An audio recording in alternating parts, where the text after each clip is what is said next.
I gotta edit that out. Anyway, what's up? Oh shit. Phone still on?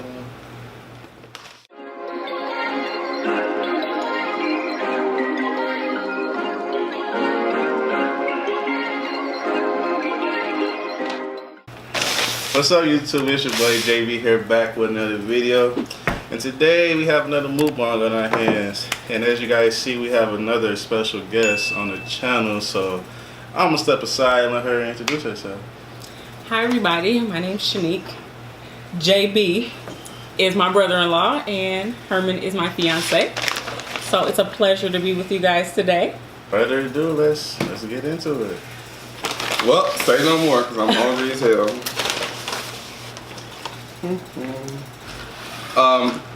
Okay, since he's not saying it, we're eating Freddy'S. Oh my, I forgot about that. Freddy frozen custard and my Steakburgers. first time trying this, so you guys get my live reaction to it. Okay. Let's see what we got here. So we tried Freddy'S about a year ago, and we kind of decided it's kind of like a Steak and Shake, but a better quality Steak and Shake. Steak and Shake Culver's mix. Yeah, something like that. They have the shoestring fries, which we really like.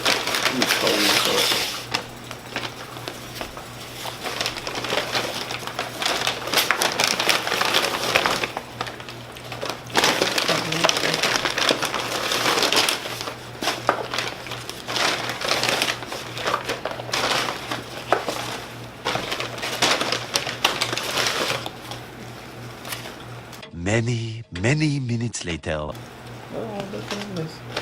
Nothing? Oh! I think we got a plain burger, y'all.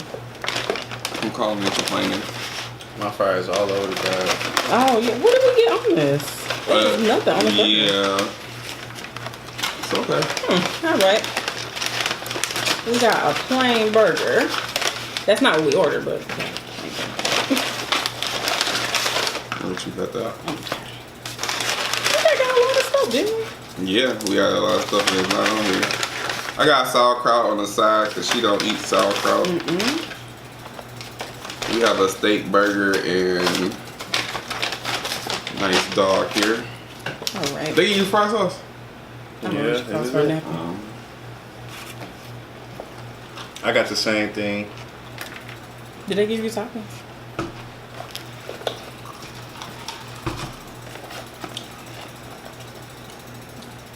Yeah. Oh yeah, he got pickles and stuff. Oh, too bad we didn't get ours. They love me, that's why. Thank you. So let's see what this hype all about. This is my first time trying this once again, so let's see. Pickles falling off.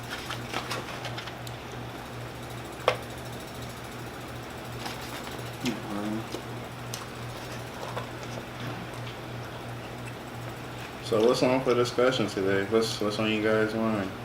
Food. Besides the obvious. More food.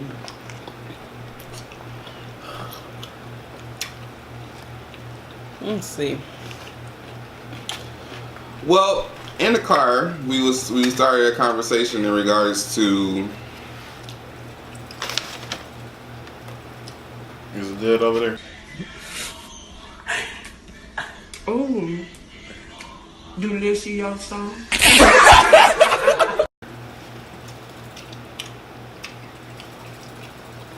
take that as a yes. In the car, we had started a conversation in regards to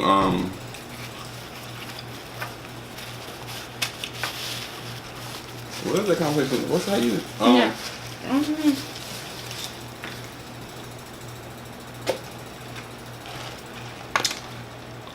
The life you born into and the way The hardship.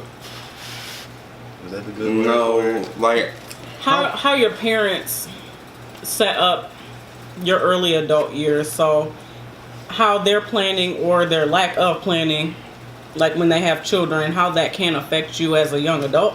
and like generational curses, pretty much, and how to break those barriers and the stresses of all that. So Jordan, do you want to start with what we were talking about?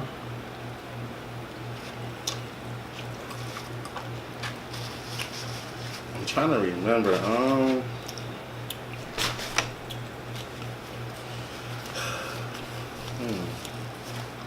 trying to remember. I like how I can kind of start off, kind of get the gears going. Okay. So, I guess we can kind of start like college, for example. So, Jordan is in college, and we have both graduated from college. Even in the beginning part, like, it was very difficult to find the finances for college. Like, we made it through college, but now we have lots of debt. And I'm sure a lot of people can say the same, but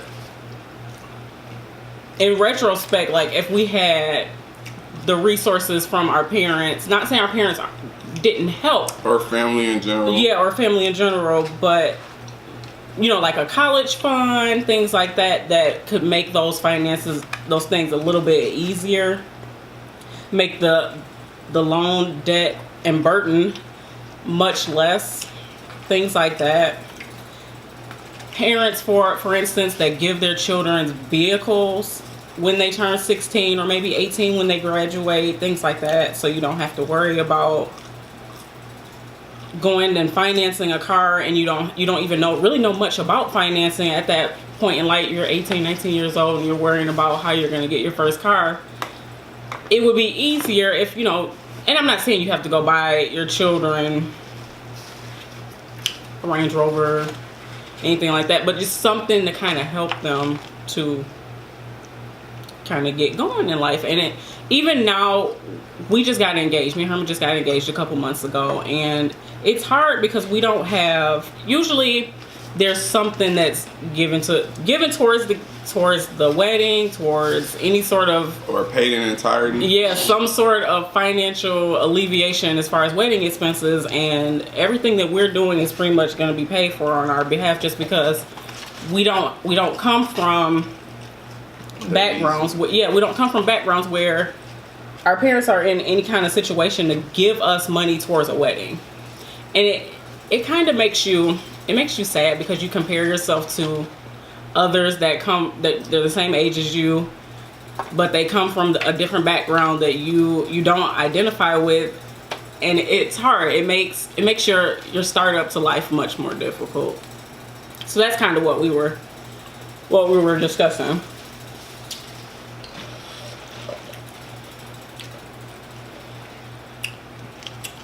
JB? I mean, trying to see. I can agree.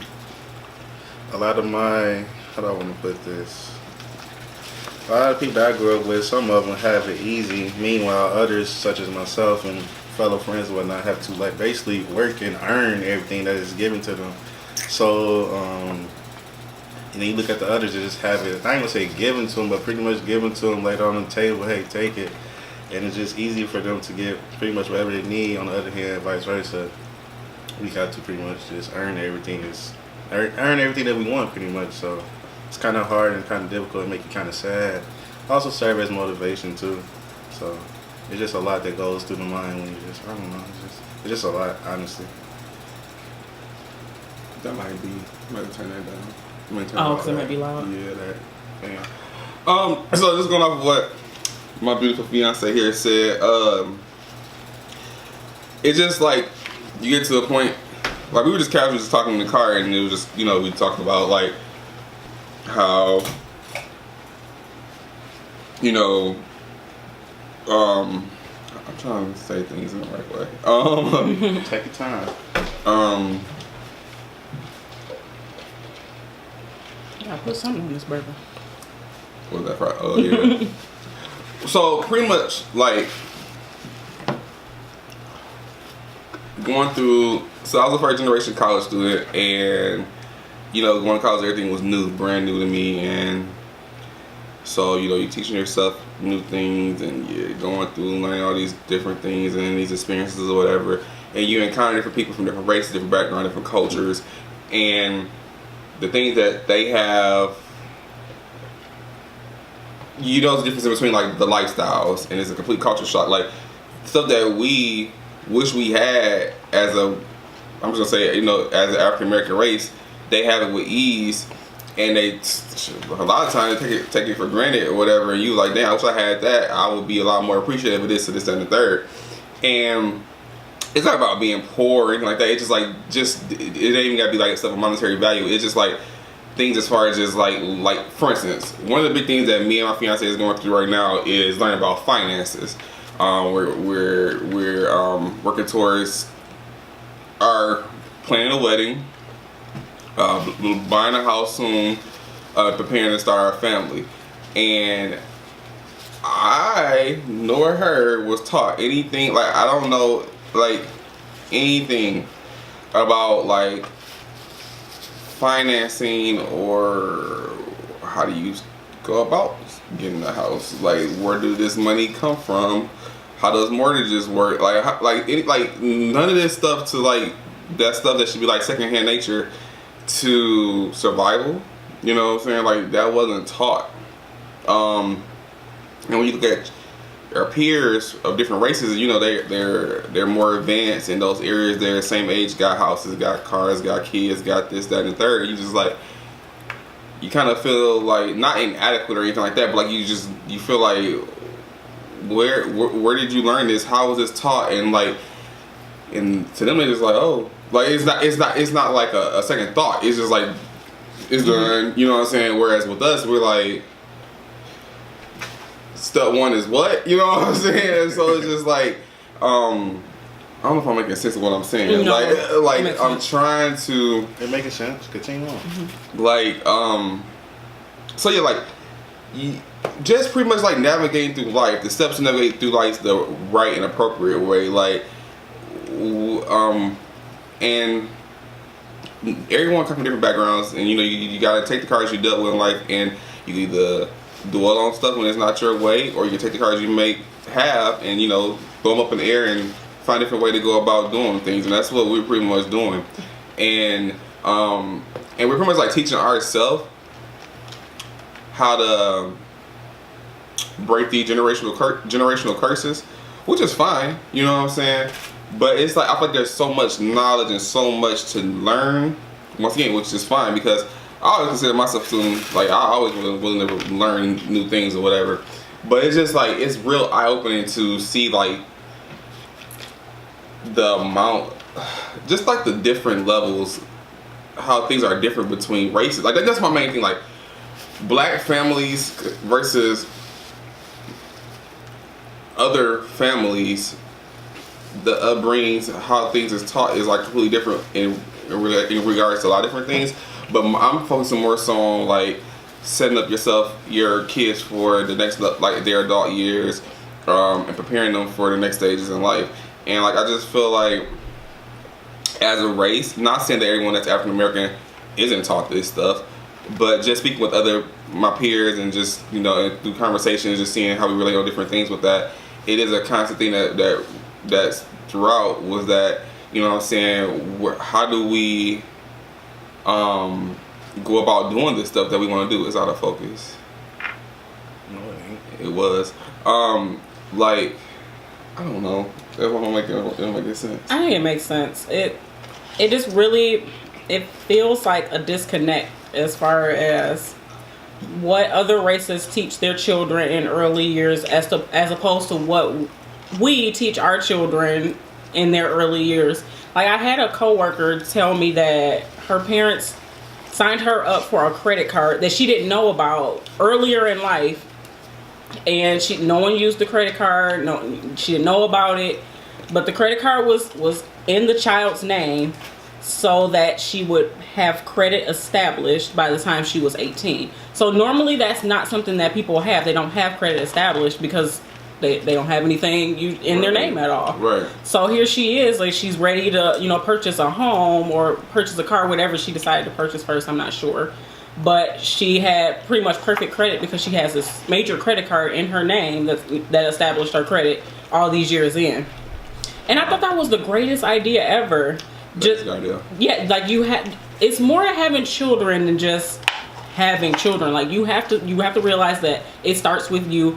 They are a reflection of you, and ultimately you're setting them up for either, you know, a easier life. I mean, so I don't want to put it all on the parents and say whatever your children do in life from here on out is all a reflection on you.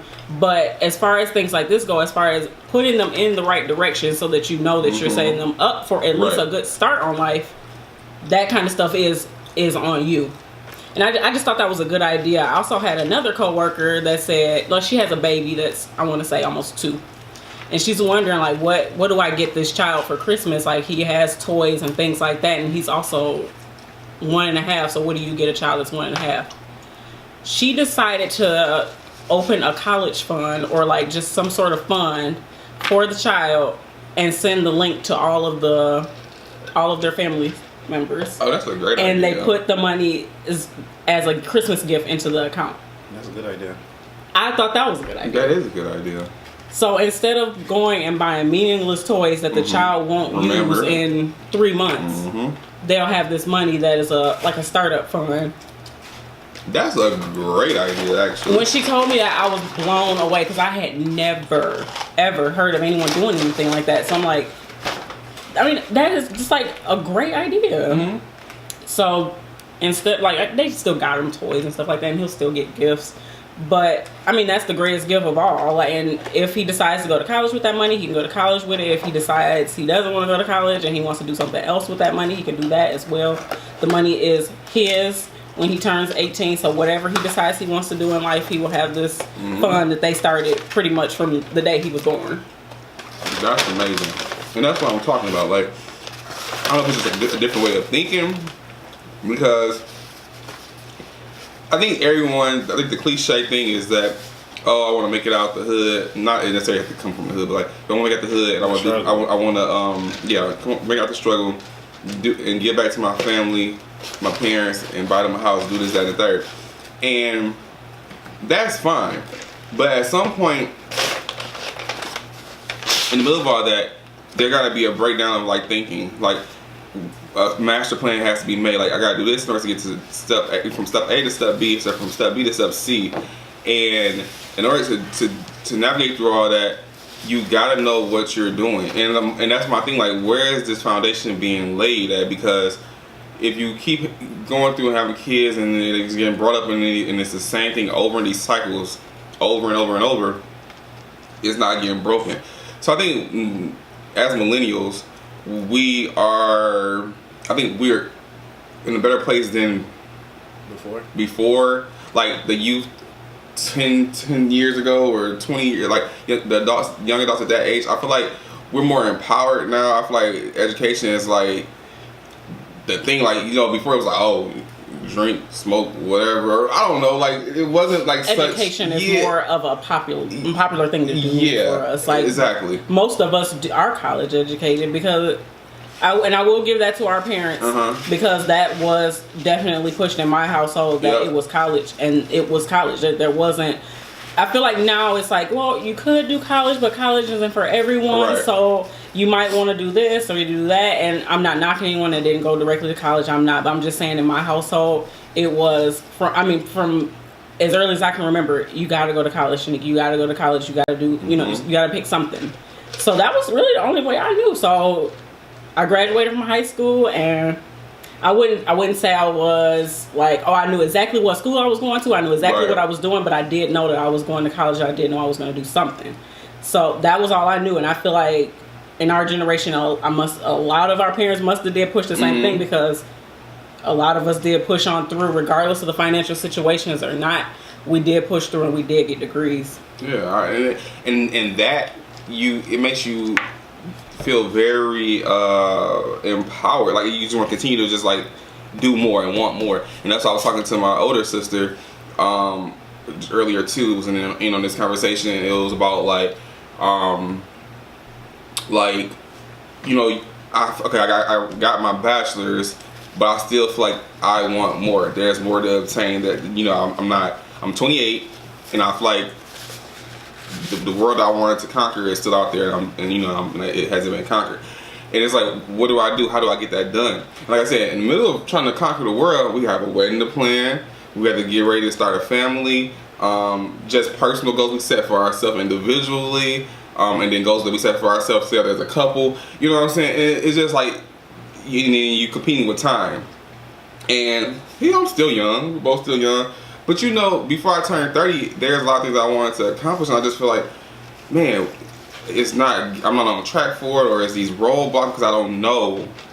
And if you don't know something, you need to figure it out. And so, like, I don't know, when I think about like I said, told y'all before, I was a business major, but numbers never been my thing. And so it's just like when you start thinking about finances and this, that, and the third, you just be like, oh, okay, all right, like, hold on, wait a minute, you know what I'm saying? So I don't know. It's just like I really want, as we all do, more when we do have kids, want better for our kids, and we want to establish those concepts and lay those foundations for a better future for our kids. And so, and like my fiance said, like, that starts with you. So we got to make sure that we don't want to, because one of the biggest things that even early in our relationship up to now that we're engaged is everyone push on us, where's the kids? And like, don't get me wrong, we want kids. Like, we've been wanting kids. I know, like, I can't wait to be a dad. Like, that's gonna be one of my happiest moments when I see my child birth. And like, while that's a huge goal of mine, a greater goal of mine is make sure that as a man, the head of my household, that I'm on one accord with myself and that my household is taken care of. And if I feel like that's not taken care of, then I don't think I need to be introducing any kids right now. Because and when you tell people like, oh no, we ain't having no kids right now, or this, that, and the third, it's kind of like this, like, not necessarily backlash, but like people are like, oh, they're looking at us kind of crazy. Yeah, like, what you mean? Like, yeah, we're getting the push, and we really get the push now that we're engaged, because it's like, okay, and we've been together for 9 years, so it's like people are just looking and waiting, and it's nothing wrong with that, but it's just kind of like when we talk about the generational curses and things like that. Having children that you're not ready for is unfortunately one of those generational curses. Like, just because you with someone and you love them very much does not mean that you should just introduce a child that you guys know you cannot support financially. I mean, like, we want to get a house, like everything. Right now, we don't have the space for a child. Our finances are not just there. Like, I just got into my career just breaking 2 years now. So it's like, at this point, we're still trying to find our way into our, I don't know, adulthood. It kind of feels like, to say, really, it's like we're just starting to get there. Like, we just graduated college. We're, just branching into our careers. It's just starting to be able to really travel more, because we're just starting to really be able to get more money. Like, yeah. I think it's important to enjoy yourself first, enjoy your relationship first, enjoy those things before you just say, oh, everyone is pushing for a baby, so let's just have a baby right now. And then just to weigh in on that, some people will say, well, y'all already been together for 9 years. What more time do you need to have a kid?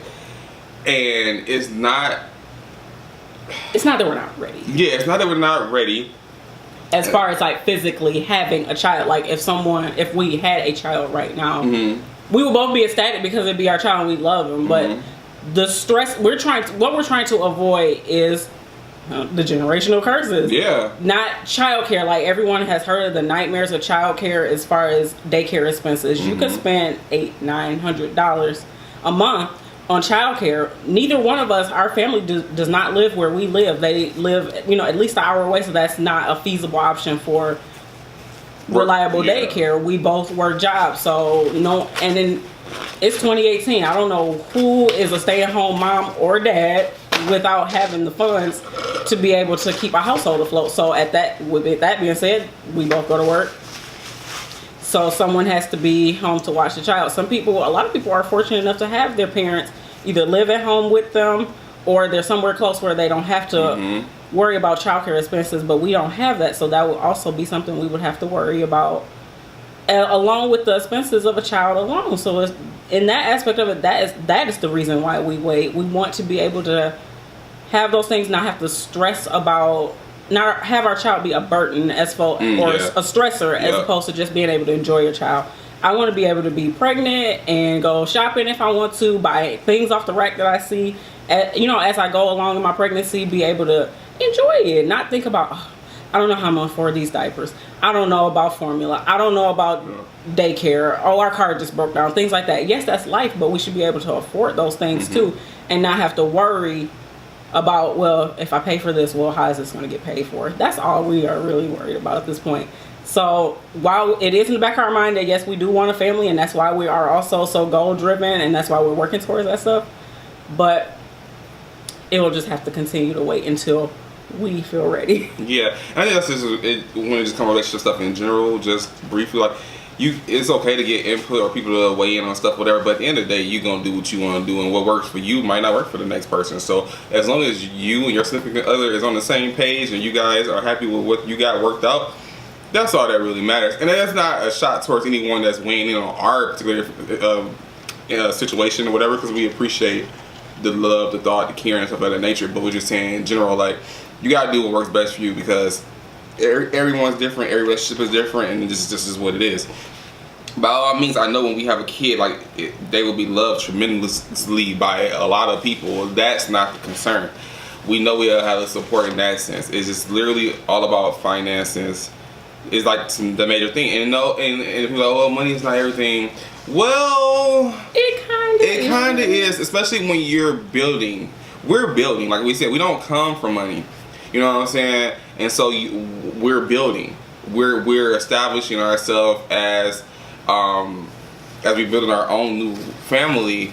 We're laying the foundation for our family. So we're establishing, and with that comes stuff that needs to be done. Like, we can't have a family and babies without a place to live. Who's paying for this? You know what I'm saying? Like where like she just said, like the baby bills, the clothes for the baby, the formula, like, you gotta have money for that. So until we are financially stable, that's gonna always be a factor. And some people are like, well, you're gonna always need stuff. Money gonna always be a factor, so you're just never gonna have any kids.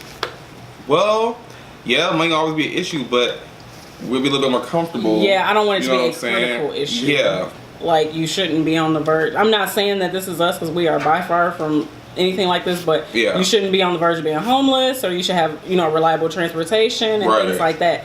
I mean, we're not at that point. Thank God we are way beyond stuff like that, but we're also still not at the point where we should just introduce a new life. Yeah, I think we just have goals for ourselves, and we see things how we want our life to pan out, and no life don't always go as planned, or things don't go as planned. But stuff that we probably can have control over, that's what we're going to try to focus on controlling, which is the building of our family. So we're going to control that as much as possible. And yeah, I think, which brings to my next point, I think it goes right back to education. Like, whether you go to school or not, I feel like you still need to educate yourself and your family or whoever, because, like, on, like, finance, like, I feel like in high school there needs to be a life skills management class or something where, and maybe this, I don't know, but, like, where it, like, teaches you the importance of, like, finances and how to, like, navigate through life when it comes to, like, buying cars, establishing credit cards. A lot of people get credit cards and they go right straight into debt. They get a lot of these bills and worked up, I can buy this and get to that, and you default on those payments, and you go have more debt. And then, you go to school, that's accumulating more debt. And at the end of the day, the constant thing through all this is debt. And then you end up being where your parents or whoever else are at, and you're just back in the cycle. How do you break that cycle? That's what we're trying to figure out.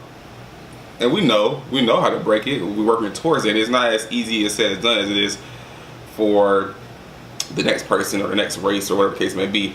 And I just think in the black household, because I'm African American, so that's all I can speak on in regards to knowing how it is that this is a constant problem in our community, and it's just like, we need to stop it. What can we do to fix it? And I don't know. I don't think it's reiterated enough as to the importance of credit. I know we've talked about this before individually. Like, it's not stressed enough how important your credit really is, to have a clean slate, to not just, oh, I see this phone I want to get, I'm going to get this phone, and I'm going to turn around and do this, and I'm going to do that, and just kind of not paying bills on time, and just thinking about the impact that you're having on your credit score. Credit score is everything. It literally is everything. And I didn't learn that until I was already doing things that was affecting it. Right. So before you start, just getting things in your name and, things that you might not even really be able to fully pay for, you don't know how you're going to pay for, credit cards, stuff like that. You need to know how you're going to pay for it and how it's going to impact you negatively. Talk. Good. Continue. Little technical difficulties, but it's okay. Yeah, just knowing how those kinds of things are going to affect you, because having a good credit score could mean the difference of, you going to a bank and getting a $350,000 loan so you can buy a house, right, or getting a car and they pretty much give it to you, because if you have trustworthy credit, then you're saying you're worthy of, you'll make your payments on time for a mortgage. You'll make your car payments on time. You can do all those things. Those things are not even an issue. Now, on the other hand, you blow out your credit, you have a 500 credit score, you can't get anything with a 500 credit score. Then you got to worry about cosigners. And if we're talking about, once again, we're still talking about those generational curses or whatever, who's going to be your cosigner? Your mother can't be your cosigner. She has bad credit because she never really even expressed to you how good your credit was. And now you have bad credit. No one, you don't have reliable cosigners, so you're stuck in this spot where you can't get a vehicle, you can't get a house. It kind of leaves you in this one spot. That's how we end up in feeling like, well, this person over here is buying a house, this person over here has a car, and this person can afford to do these things, and they have 3 credit cards, and I'm sitting here and I got this beater car that I can't afford to get fixed and things like that. I'm living in an apartment. Why can't I get a house? It's your credit. It's your credit. That is really what it's about. And I really wish that was something that I knew early on, so I wouldn't just say, oh, they'll let me get that, or I can have that credit card, and then you just spend your credit card on clothes and shoes and things that you really don't need. And just kind of knowing the things that you're supposed to use those kind of cards for. Though credit cards are not even, they don't even recommend you go shopping and stuff like that with credit cards. They're supposed to be for like minor bills and things that you can set up reoccurring payments for, that kind of just come off the card. At the end of the month, you pay off the bill in full. You're not supposed to make your minimum payment on that, because then it accrues interest. But these are things we don't know until it's too late. So it just turns into this whole cycle, and it truly just feels unfair, because now that I was blessed to be able to make it through college and get a career. Now I'm among my peers that were pretty much around the same age, and all my peers are in completely different directions of life that I'm trying to get into, and I can't really figure out how to branch into. So it's frustrating, and I ask questions and stuff, and they're like, oh, well, you kind of figure it out as you go. How do you figure that out as you go? Like, it's just really, it's frustrating. I don't know how to really express, like, because you can't, without telling everybody your business, like, oh, it's really just a financial situation. It's not that I can't do these things, but financially, no, I can't do these things. It's not, it's just hard. Yeah, I think one of the big things, and speaking of that, is one of my close friends, he also just got engaged as well. And we were both talking, and we were saying, like, how everyone's like, oh, when's the wedding? Is it going to be next year? And it's just like, bro, hold on. First of all, let us bask in the moment of being in this excitement of being engaged. Because, like, I proposed to my fiance on my birthday cruise. It was our first cruise ever. We was in the Cayman Islands when I proposed to her. And so, you just gotta take that moment in. I knew for a while when I proposed to her, and then it finally happened. It was just like, you want to enjoy that moment, but then you got people down your neck like, oh, the wedding's tomorrow? No. We literally got that like the same night. Like, you paying for it? And it takes away from your experience when people try to rush you along things, like, especially in a situation where, I wouldn't mind if the wedding was 6 months from now or a year from now or so. But it really takes away from that when someone's like, oh, so where's the wedding going to be at? Or when are you dress shopping? Or things like that. Like, these things have to, first of all, I don't know those kind of things after I just got engaged 2 hours ago or something like that. Like, we literally got the most outlandish, crazy questions. Like, I got requests to be bridesmaids, like, not even an hour later. It was just kind of like, oh my goodness. Like, people don't stop. Like, people are really aggressive with other people's plans in life, and it's really crazy. Kind of like when, like, after you first have a baby and then 6 months later and you say, oh, you know, my baby has grown so much, and, you know, I felt like I just had him, and they tell you, oh yeah, you should probably have another one. Like, I just had this one 6 months ago. That's not even on my radar at all. It's just crazy. But as far as like that goes, like, if you are not giving any kind of financial blessing to someone or taking care of some sort of something to do with some planning, and I mean a major monetary Yes, because expense. wedding is very expensive. And we have big plans. Yeah, and that's another thing that kind of keeps us at bay as far as like children and stuff. Is we have expectations, like, and our expectations happen to be they coexist with each other. It's like, it's not like one of us is like, oh, you know, whatever happens, and then the other one is just like, oh no, you know, I really want a nice big house. I really want this. I want that. Both of us have really, really decent plans for how we see our future, and since we're not there, that's kind of why those kind of things are at bay, just because we have a vision on how we want things to be, and they will be that way, but we just gotta take time to do it, and we're not the type of people that are just gonna settle. Yeah. Never. Like, I've never been that way, and neither has he, so it just kind of works out, just not on everyone else's time frame. Yeah. I want to add in this point. The focal topic of this whole mukbang was pretty much finances or whatnot. And I took a personal finance class. For those who don't know, once again, I just recently graduated from high school. And I took my last year in high school, I took a personal finance class. And that class taught me a lot. And I think that if I was, how do I want to put it?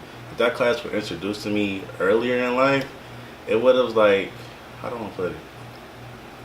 I don't know, but I just think that, what do you guys think? Do you think that class or just any type of personal finance should be brought into the child's life early on so they have a plan later on? Or like, I don't know how to want to phrase that, but like, I do feel like it's not reiterated enough in classes, and then I'm not to say that everything that a child knows or learns should be taught in classes, because that is the obligation of parents as well. Right. But I kind of feel like we've gotten away from, as far as classes go, gotten away from those kind of classes, because if you think about like maybe even our parents or our parents' parents, they used to take home ec, things like that. Like, I feel like that should still be kind of a thing. Like, yes, there's career-oriented classes that should be taught as well, but home ec, definitely some sort of finance class, some sort of money management class.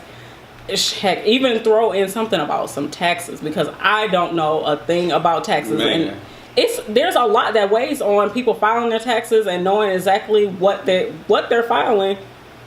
Yeah, you could get in trouble for that. Like, who's teaching these things? Like, how do you even know this stuff? And yeah, there's tax brokers and things like that, but you should also have some sort of your own knowledge as to what's going on with your own finances.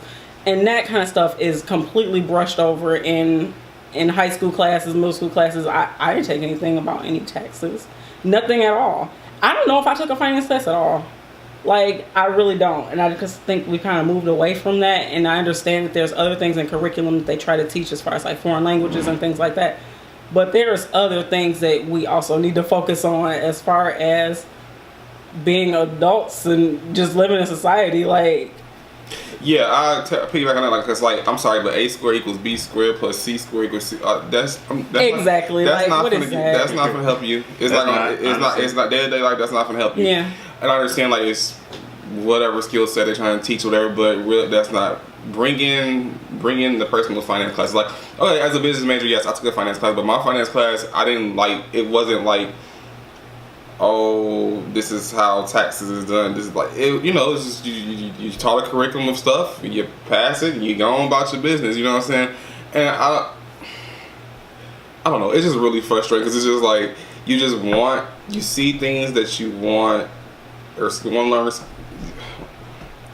A lot running through my head right now. Okay, so you see things you want and you don't know how to get there. Yeah, and then, like, it's just like, and each other person that's same age or similar, and they up here, they done zoom past that. You just like, what the hell?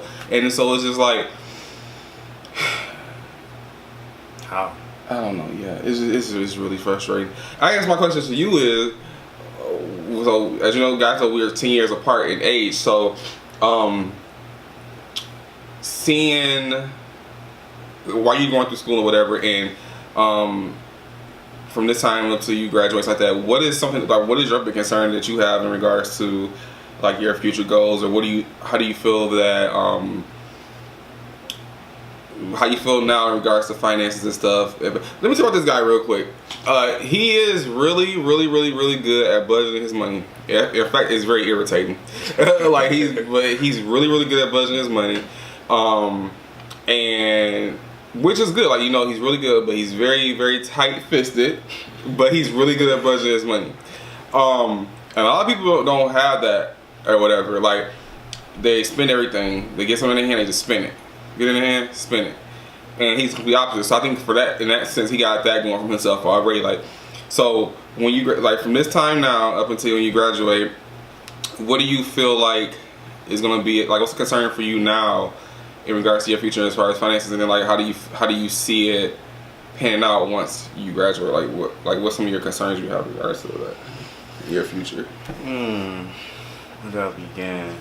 For me, I honestly think it's still gonna be finances, because it's like, I don't want to put it, like, I don't know, it's like always gonna be finance, but it's always like, how do I get from A to B, and while this other person already from A to C? So it's like, how did they skip B, and I still gotta figure out how to get to B? So it's like, it's always gonna be, I honestly think always gonna be finances, no matter, no way around it. Eventually you may find a solution to it, but I just think it's gonna be finances, honestly.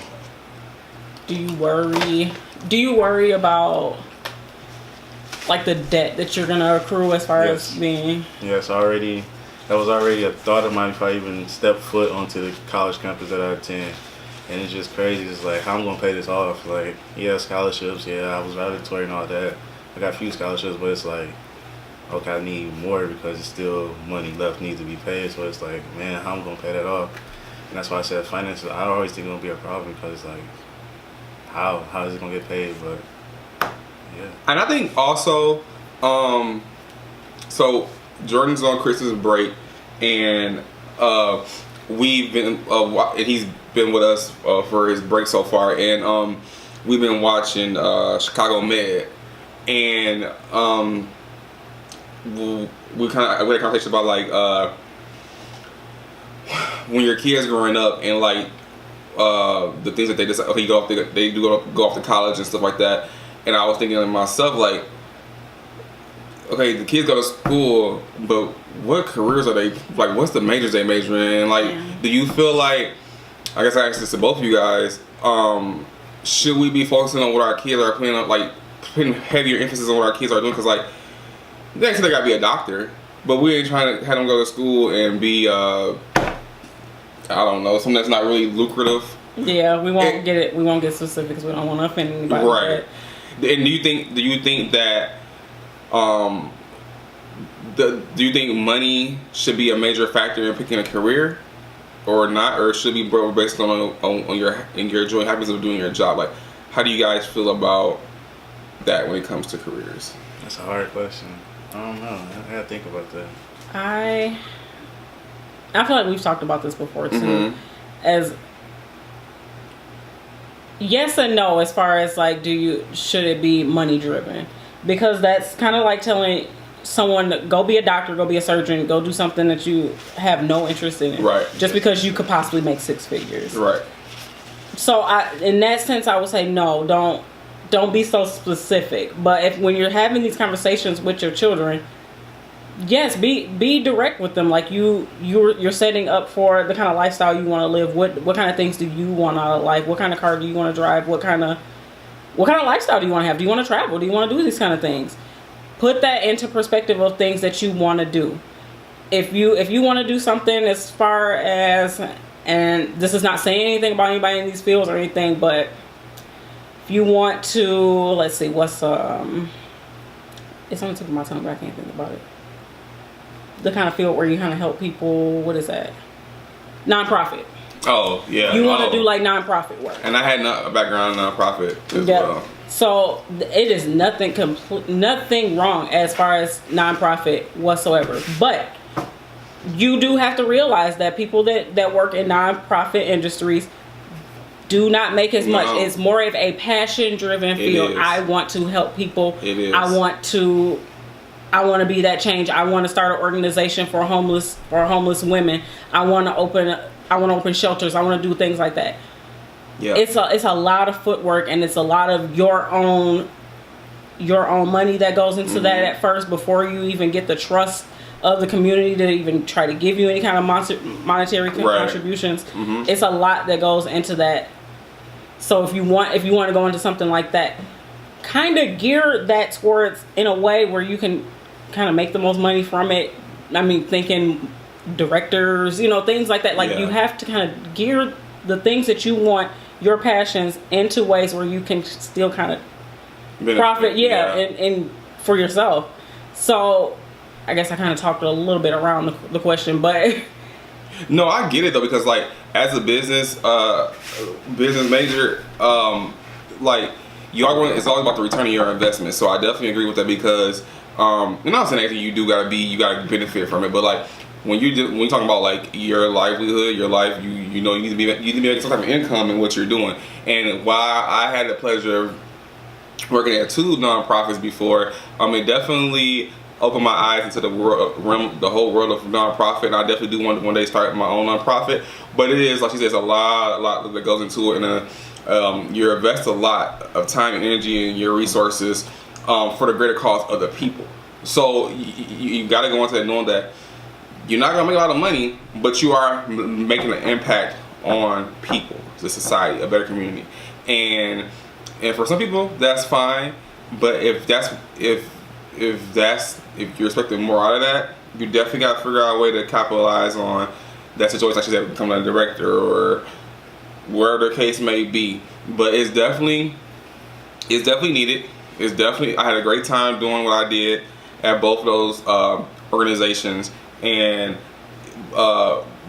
you just really gotta know what you're getting yourself into, and you gotta do your research and really figure things out. So at one point I wanted to be a lawyer, and that ship kind of sailed.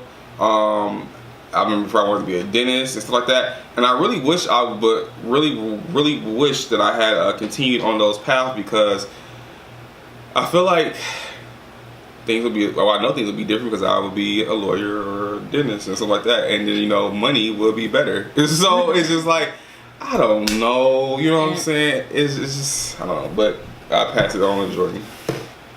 I mean, I agree. Money always gonna be an issue. Hopefully that can change, but Career-wise, do you feel like that's important? yes. Is that why you choose your major?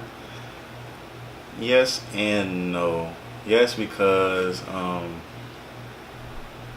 it's something I like to do, passionate about. I want to work with technology. It's just something I'm passionate about. I like creating the code and watch this unfold and make this do that. At the same time, I like to not being money hungry, but I like how much money you can make in that field as well. So yes and no to answer your question. Yeah, so I don't know. I think money's all gonna be an issue. Sad to say.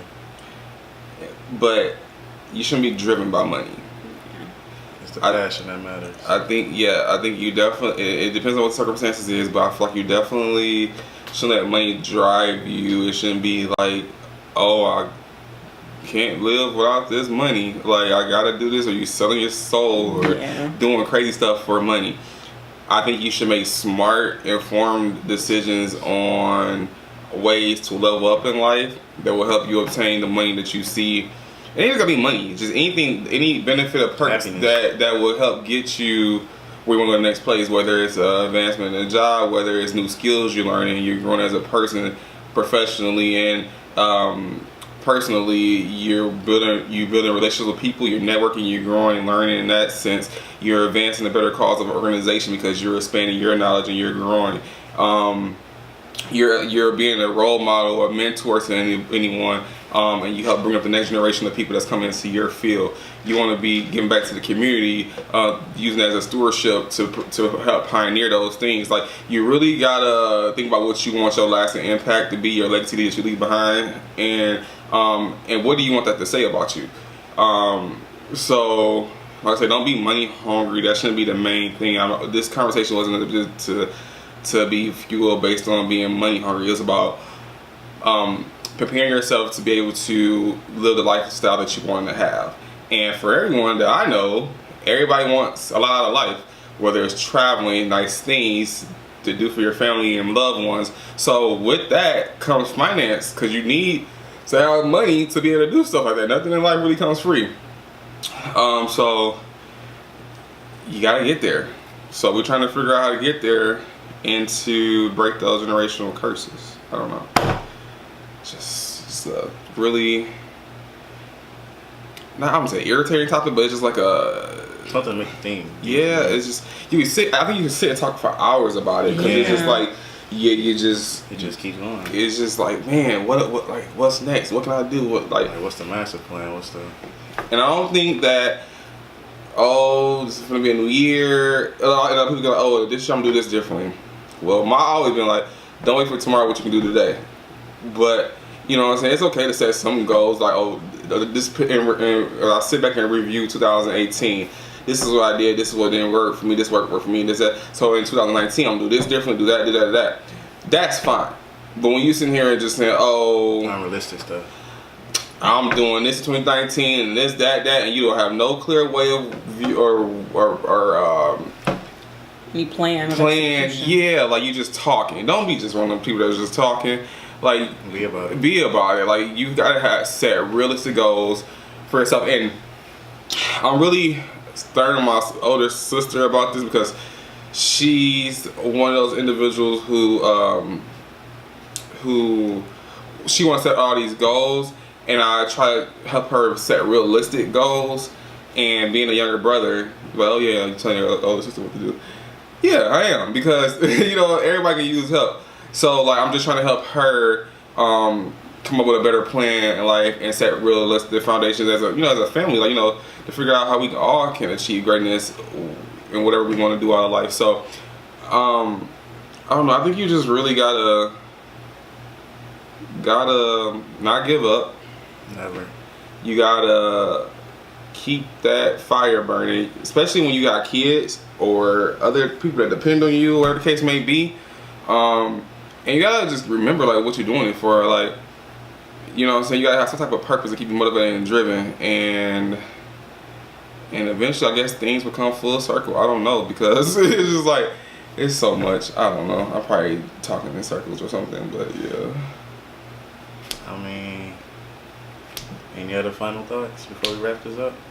I mean, and it doesn't even have to be a bunch of things that you want to work on. I mean, even if you do have a list of a bunch of things you want to work on, pick one, pick two, and give those goals your all. Full attention. Yeah, just completely focus on that. So even if the full year does go past, and you can say, yes, I completely accomplished this goal. Right. Personally, like last year, I made it my goal to work on my health and lose weight. I gave that goal my all. 2018 was great. I lost a lot of weight, and I feel much better about myself. I feel more confident. That is one thing going into 2019 that I feel that I completely scratched off my list. I worked on it. That's something I really wanted to work on, and I gave it 110%, I can definitely say. And it happens. Like, even if it is just one thing, like, no one's standing in the back saying, oh, you really need to work on 10 things. Yeah. So you didn't really accomplish nothing. Yeah. Work on one thing. Take it one thing at a time. If you feel like you can do 2 things, whatever. But pick something and actually do it. That's really all that really matters. That's true. Yeah, because I have 2 main goals this year, which was also to get my health in order, which I'm doing and still doing. And it helps when you got someone to do it with. And then 2 was to get engaged, and that happened in September. So. And you feel good. You feel blessed. When stuff like that happens, because you're just like, you set a realistic goal, and then you attain it, and you're like, man, you did it. I can do anything. Yep. You know what I'm saying? when you putting too much on your plate, you're gonna get well, you're gonna step back and like, nope, I ain't doing it. You're gonna fall off to the side again. You're not gonna be on track. So I agree. You definitely want to start with minimum attainable, reasonable goals, and then you just continue to work towards bigger and better goals to achieve that success. Yeah. And then also, what was I gonna say? Oh, yeah. Speaking of finances, never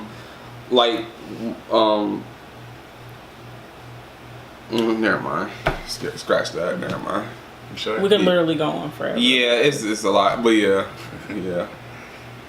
I mean, with that being said, this mukbang, it was very interesting, very inspirational, and a lot of knowledge and wisdom being spread. And hope you guys pick up on it and just maybe you guys can help figure out the solution to this problem and question or whatnot.